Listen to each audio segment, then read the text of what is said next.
Let me tell you why I'm here. I'm here fighting for people in my district because Republicans are willing to sell out working and struggling folks in my district, and frankly, theirs too, to appease billionaires and big corporations. Now, I know we've had a lot of talk about how much SNAP costs a day, and the fact is that it's only $6 a day that a person gets when they get SNAP benefits, but we've not talked about the cost of Medicaid. It costs approximately $10 a day to ensure a kid gets health care through Medicaid. So we're talking about to take care of kids. Let's say they've got SNAP and Medicaid, only $16 a day. But another thing we've not really put into perspective, we've talked about these billionaires, and we've talked about the fact that this is all to benefit them. No one has talked about how many billionaires we actually have in this country. We have more billionaires in the United States than any other country, but the total number is 83.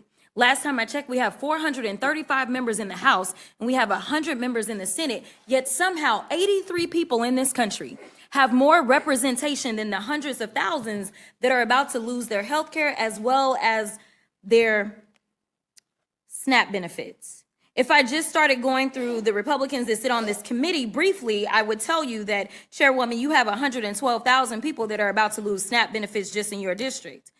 I would tell you that it is estimated in your state, as your senators stated, that roughly 651,982 would lose their health care, or I would tell Rep. Fishbach that 67,000 people on SNAP, and in the entire state of Minnesota, 173 would lose their health care. I could go on with these numbers, or I could tell you about the fact that even when we look at my state, and I know that Chip Roy sits on this committee, but he's not here right now, but we have 56,000 people that are on SNAP in his district, but in the entire state of Texas, we have 1.6 million people that may lose coverage. And somehow we have 83 billionaires. And somehow they have 535 people that are speaking up for them every single day to make sure that when they get married for a second or third or fourth time, that they can go ahead and have another $50 or $60 million wedding. Instead of protecting access to these programs, you're cutting them to help billionaires who pay less in taxes than some of the teachers in our country. You claim to want a tax system and budget that helps people, but that's impossible when you're subsidizing tax credits off of the folks who can't even afford to treat their kids or family to a nice meal because federal minimum wage hasn't gone up in 15 years. If y'all want to make a better system, then adopt my amendment number 314 that would require an increase in the federal minimum wage of $15 in order for corporate tax breaks to go into effect. Speaking of wages, this bill doesn't even give the same level of help to people living on tip wages and working overtime just to put food on this table as it does for Trump's billionaire buddies. In fact, the bill only allows no tax on tips and overtime until 2028, and we've talked about this. Listen, this is a joke.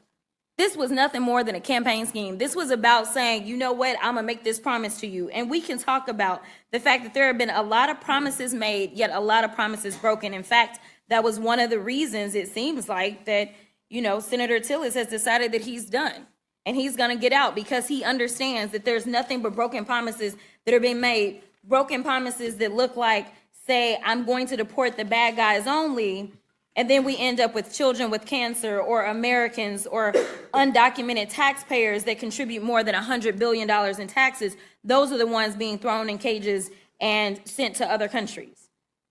Or we look at the fact that there was a promise made and broken that Doge was supposed to be the magic trick. Now Elon is being threatened with deportation and the cancellation of his own contracts, which historically have been estimated at a whopping $38 billion after he decided that he was going to spill the tea about the Epstein files.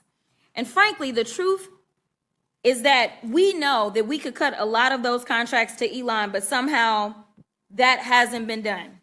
Instead, we, the American people, have been left with a hefty tab of incompetence by Doge and feeling extremely vulnerable. In fact, there was a Doge employee who was fired, and I appreciate this man, but truly, transparency and truth has no place in this particular government. This former employee of Doge says that during his short time embedded with the Department of Veteran Affairs, he did not find levels of waste, fraud, and abuse that he had expected, and it was pretty surprised, actually, at how efficient government was. I will wrap up by saying this. I don't really understand what it is that y'all plan to go back and tell your constituents. I'm glad that some of y'all decided to show up, but the reality is that you have sold your constituents out for 83 people in this country. And each of our districts should have approximately 766,000 people. How is it that you can explain that we still are running up the credit card and we have nothing to show for it except for the fact that we won't have food on the tables and we won't have health care? And with that, I will yield.